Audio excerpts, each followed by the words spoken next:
Guys, it's lawyer time, and I'm just enjoying myself watching the mainstream media freak out on the left this time about Trump's bond being reduced from 454 million to now it's about 128 million dollars, and it's just this great miscarriage of justice.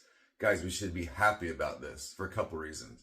Number one, it would be funny if he couldn't get a bond in 10 days for the 100 and some million, because the whole point of this is to embarrass him and prove that he's a liar about how much cash he has. He was in a deposition under oath. I can put the link in the description. Under oath, saying that the Trump organization had $400 million in cash and going up, right? So how could you have that much cash and not even get a bond for about the same amount of money? So it just proves that he's a liar, which is really all that matters.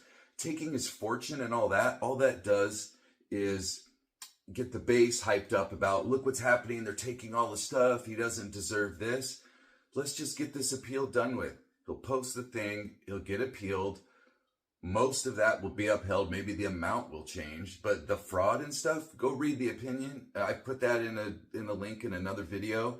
You don't need to be a lawyer to read it, guys. I've been to law school. I am a lawyer, obviously, but it's super easy to read. It's not your typical stuff with all kinds of cases and statutes. It just breaks down all the lying they did and all the evidence that proved that they were lying. So let's not freak out about this. Let's look at it as a good thing, because when he's getting all his assets stripped away and all of that, it does nothing but fire up his base. And this election is going to be won completely on who's more excited to show up to the polls, right? And right now there's already permission structure built in to not vote for him, right? You got big name Republicans that aren't endorsing him.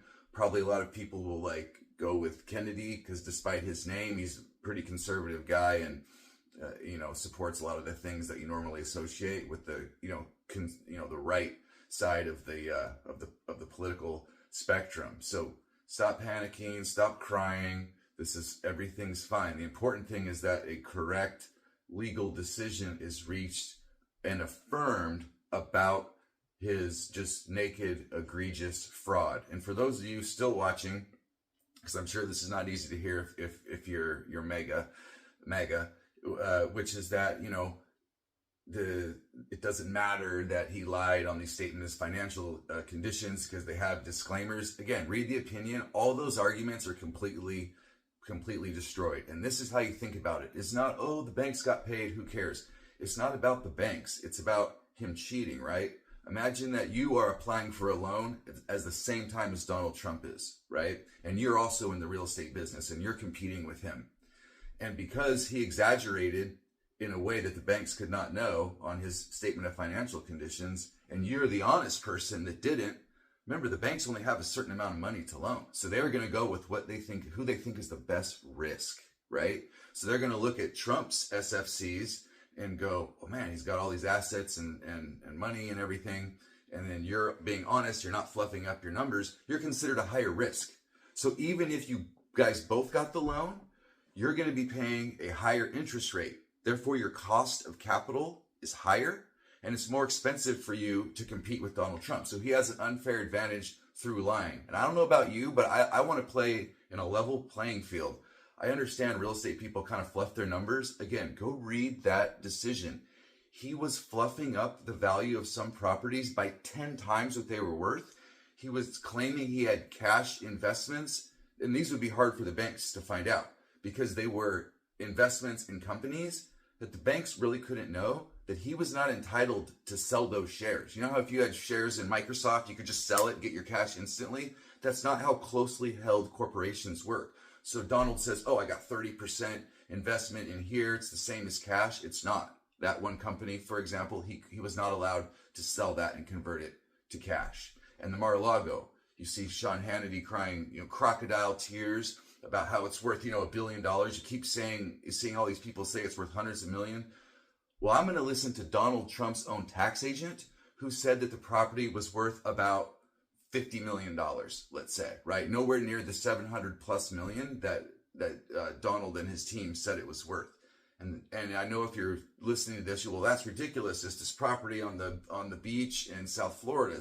You could make it into 1 million houses and subdivisions.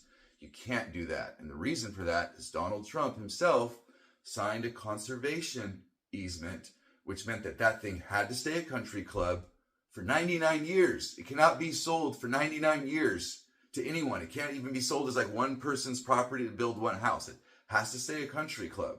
Then your next thought was, well, he can charge whatever he wants for the country club and have 1 million members. Nope. That's also restricted in the conservation easement. So it really is a country club, which has a lot of cost, by the way, and a limited amount of money it can bring in through memberships. And that's why it's worth, okay, 18 million, let's call it low. Let's go with what Trump's own people said. It's worth about $50 million. It's not worth 400. It's certainly not worth 700. And that's just one of many, many examples that is on the statement of financial conditions. Right now, please comment, right? The liking, subscribing, whatever, the algorithm is going to, have you see videos that you like. But if you comment, it really pumps the engagement on the video. And please tell me what you want to see more of. And if anything I said is not true, put it in the comments, right? Try to prove me wrong. I'll do another video on that. It's important that the truth gets out here. And I want to give you some homework if you're still listening.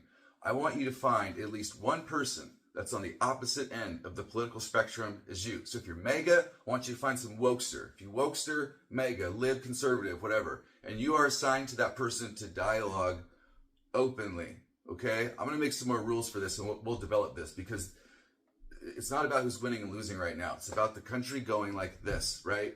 I know some people haven't experienced politics till Donald Trump. They've not really been paying attention. I was born in the 70s, and I've loved politics. I remember, the first election I ever saw was Ronald Reagan, right? I've been paying attention to this, and I've never seen someone just spend so much time, and I'm talking about Donald Trump, try to just make one side of the country hate the other, right? And we need to heal. And I don't even want to pass out blame right now. So again, I don't care what side of the spectrum you're on. That's your homework. You go find that person that's on the opposite, and you guys just kind of make some ground rules. I'm going to respect your views like it's a religion. Just like if you're a Christian, you have a Jewish friend, you don't remind them how the Jews killed Jesus, right? And if you're a Jewish person, you don't, tell the Christians that you don't believe Jesus is the Messiah. Y'all respect that. So I want you to respect each other's views and dialogue with facts and information, right? I don't expect anyone to have their minds changed, but what I do expect is this, is that you folks will no longer just treat each other as the other and realize that you're humans and you all pretty much want the same thing. You're just going about it differently, all right? So let's put an end to the hate. Comment below.